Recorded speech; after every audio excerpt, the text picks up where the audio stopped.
how did you guys decide to, this is a two-part question. How did you guys start your pricing when you guys were very new to the agency life?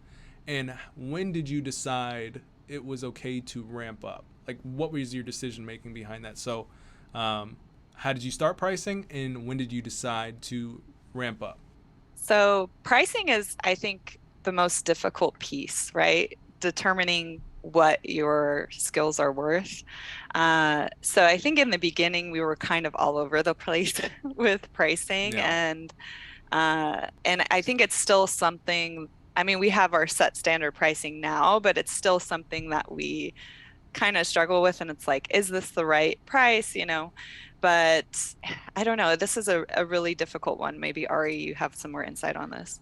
We just did a lot of research over like the last decade. Like, what Yeah. are other agencies providing for the quality of the work? How do we like identify that amount and then either replicate it or do better than what another agency can do? And then Yeah. give like a good value proposition for the client. That like obviously had like a number, like what would it take for an engineer to build this in San Francisco or Orange County? We're in Orange County, and then also like in Ohio or somewhere in Ohio. Like, what are the Yeah. differences? And then we try to like create an aggregate of that, and then like give that number. See if that sticks. And of course, we're always tweaking. Sometimes it does, sometimes it doesn't.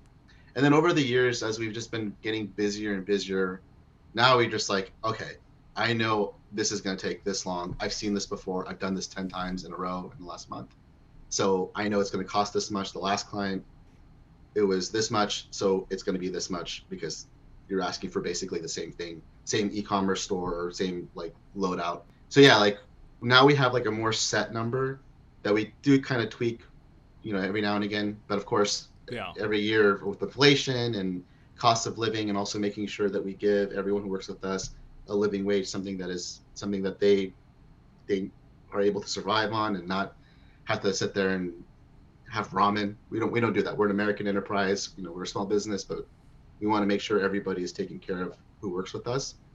So we do charge accordingly, and we want to make sure that all the things that they want, like a client would want, is there, and also like would exceed their expectations.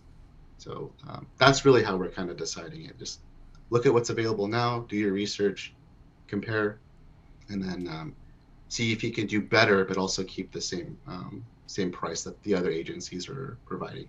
We don't want to race to the bottom. That's the worst thing we could all do.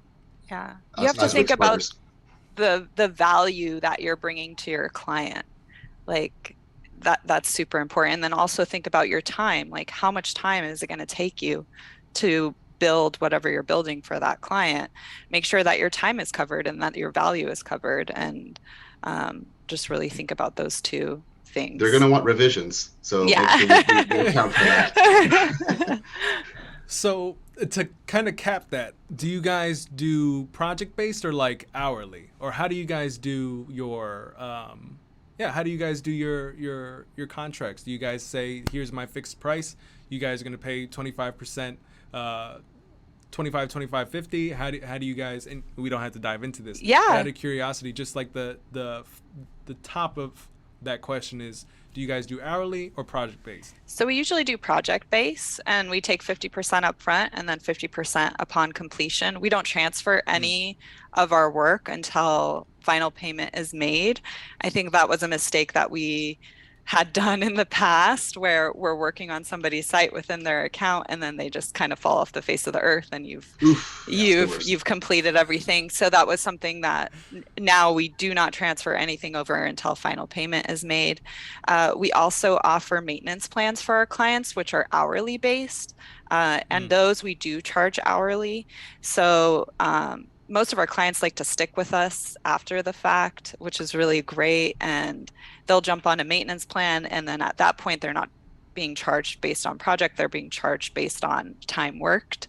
Um, so we kind of do it both ways.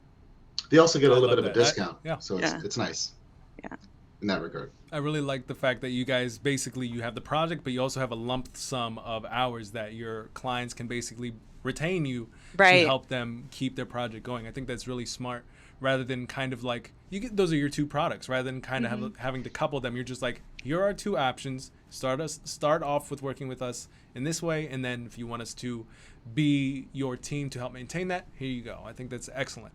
Yeah.